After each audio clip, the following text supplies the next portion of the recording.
Bittersweet ang nararamdaman ng cast ng Encantadia Chronicles Sangre sa nalalapit na pagtatapos nito. Ayon kay Sangre Terra Bianca Umali, hinubog ng serye ang kanilang pagkatao. Marami raw silang natutunan hindi lang tungkol sa proyekto, kundi maging sa kanilang mga sarili. Malaking bagay naman daw para kay Sangre Dea, Angel Guardian, ang kanilang mga costume na sumisimbolo sa lahat ng kanilang mga sakripisyo para sa serye. Si Sangre Adamus Kelvin Miranda naman, natutunang lahat ng bagay ay lumilipas din.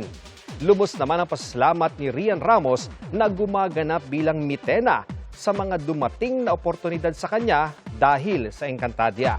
Nasa exclusive media conference ng Encantadia Chronicles Sangre ang ilang opisyal ng GMA gaya ni OIC for Entertainment Group, Cheryl Ching Si, para magbigay suporta.